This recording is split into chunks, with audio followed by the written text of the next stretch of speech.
Thomas and Walker Stats Co. has spent many hours organizing this interview with professional, world-renowned economists who have graciously agreed to explain three important economic concepts for the benefit of economics students.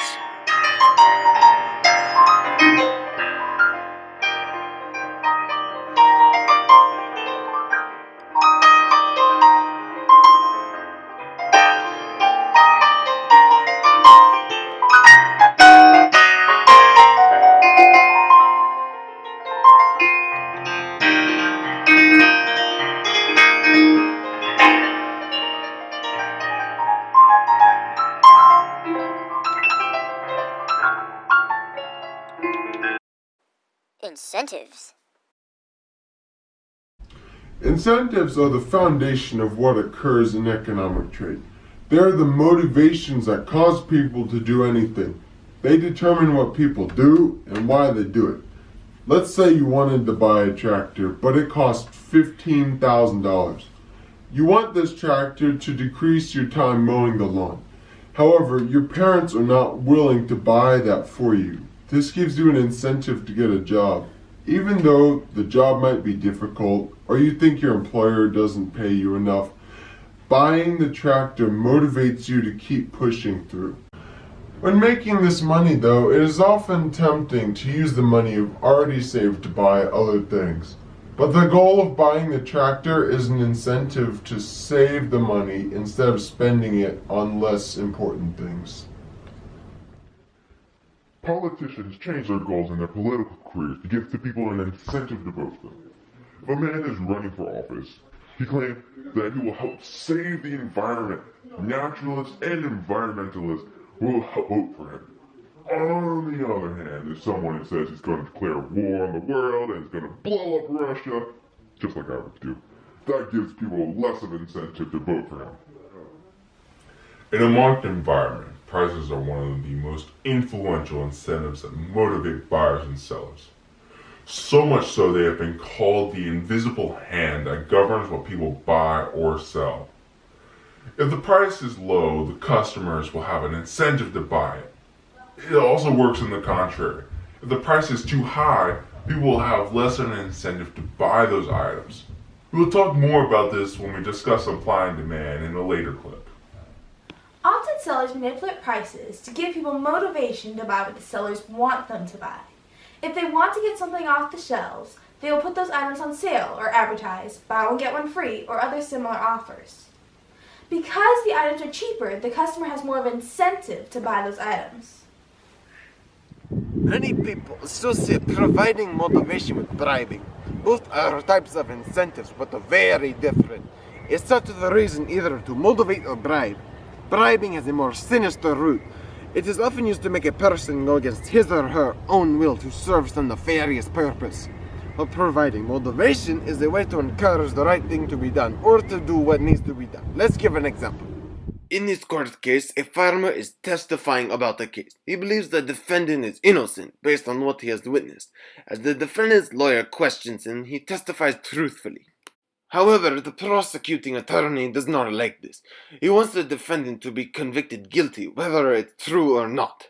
In order to get his way, the prosecuting attorney attempts to bribe the judge to declare the verdict in favor of the prosecutors, which is illegal. The judge is not willing to judge unfairly and untruthfully, but after being offered an extremely large sum of money, he reluctantly gives in to the bribe, and declares the verdict in favor of the prosecutor. This is a form of bribing. It is obvious that this is not justice, but instead deceit. In this other example, a child is being motivated to learn French by her mother. The mother motivates her daughter by saying that they will take her to France for her senior trip if she learns to speak French fluently. This is not a form of bribing, but motivation to advance forward. Supply and demand. Supply and demand is the basis of studying economics. It allows us to determine the price of a product, as our mathematician Dr. Polynomial will explain. But before he dives into this topic, I would like to give an example. So let's say you want to sell flashlights. The graph will show you the price that allows the supply to meet the demand, causing economic progress. The consumer rules the market. If the consumer does not buy a certain product because it's not valuable to them, that product will no longer be made. For the products valued by the consumer, a supply and demand graph will show at what price the supply of the producer meets the demand of the consumer. If you look at the graph, the quantity of the product is the x-axis, while the price is the y-axis. The supply curve, as it goes up as the price increases. The second curve is the demand for the product. As you see, the higher the price, the lower the demand, while the lower the price, the higher the demand. The producers want to sell the product at the highest price. This gives them more of an incentive to make that product, while the consumers want to buy it at the lowest price possible, like at clearance or sales. Graphs show us that these two lines intersect here at the point of equilibrium. This is where the demand meets the supply, where there's no surplus or shortage in either.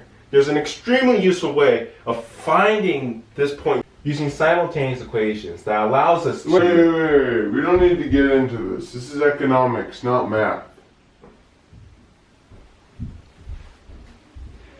Now, our genius professor, Thomas Econ, says that this is not vital information for you to know.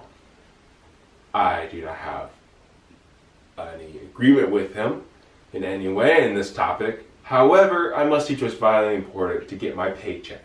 So, there is a great one on page 155 of your book, okay? So, our company manufactures and sells flashlights for a particular model. The marketing, research, and financial department estimate the price at P dollars per unit. The weekly cost and revenue in thousands of dollars. Wait a minute. What? We're given the two equations given. Maybe you could erase this. I'm stepping on screen. C equals 7 minus P, while R equals 5. Okay, wait. I said no math. This economics is math. You should know this. Okay? P squared. Now, what we have to, the cost always has to be less than the revenue. Okay. This has gone far enough. This is not necessary. The math part is not supposed to be part of this clip, but it is still very important. If you ever pursue economics as a career, you will run into math very similar to this. But as mentioned by Dr. Nomiel, the consumer rules the market. This obviously means that if the consumer is not willing to pay the price for a product, the product will not be sold, causing businesses to make only what the consumers will buy. Transaction cost. Despite what many people think, trade does cost us something. Even though it seems like trading is as simple as I give you something you want, you give me something I want, that's not usually the case. Sometimes trade isn't as easy as giving someone one item for another item in return. Sometimes the traded items have to be shipped to the consumer, or those trading have to travel in order to make the exchange. This is called transaction costs. Transaction costs are essentially obstacles to trade. They add to the cost of making, trading, or buying items. Transaction costs can appear in many different forms. There are physical obstacles like traveling through swamps, crossing large bodies of water, or crossing deserts. There are also political obstacles such as taxes and tariffs, requiring a license, or traveling through enemy territory. Other miscellaneous obstacles can include finding someone to purchase an item you're selling, or finding someone who is selling something that you want to buy. However, there is a way around some forms of transaction costs. You cannot bypass taxes, tariffs, or licenses, but there are now easy ways to find buyers and sellers of goods. These shortcuts are called middlemen.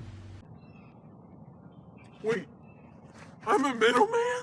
No, you're not. But I'm in between two people, so that makes me the middleman, right? That's not how it works.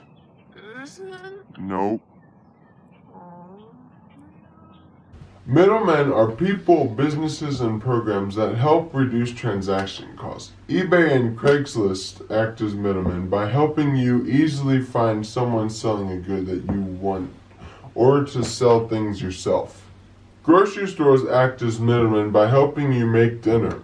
Instead of going to the local dairy farm to get your cheese and milk, the local wheat farm to get your flour, the local butcher to get your meat, and the local poultry farm to get your eggs, you can now get all those things in 30 minutes at grocery stores.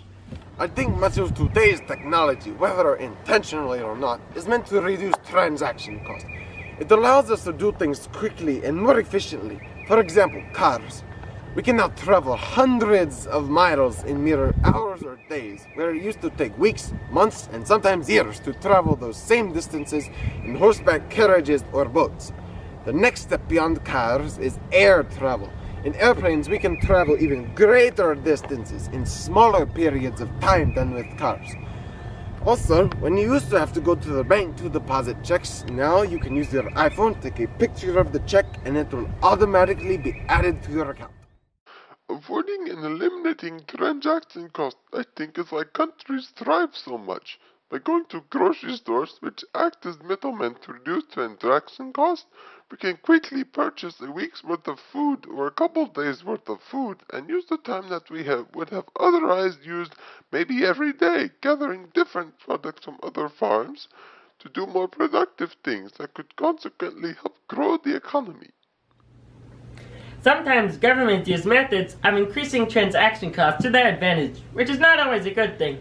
They use tariffs to slow down the trade of certain items. And how this works is they force people shipping in imports to pay extra taxes in order to bring their goods in.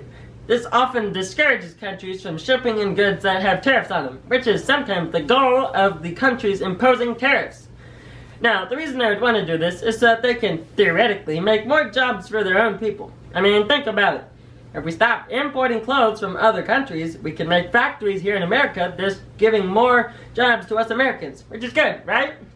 Wrong. That's right, wrong. Even though it would give us Americans more jobs, it would put many of those working in other countries out of work. In addition, it's not the most economically beneficial way of doing things. You want to tell them why, Otto?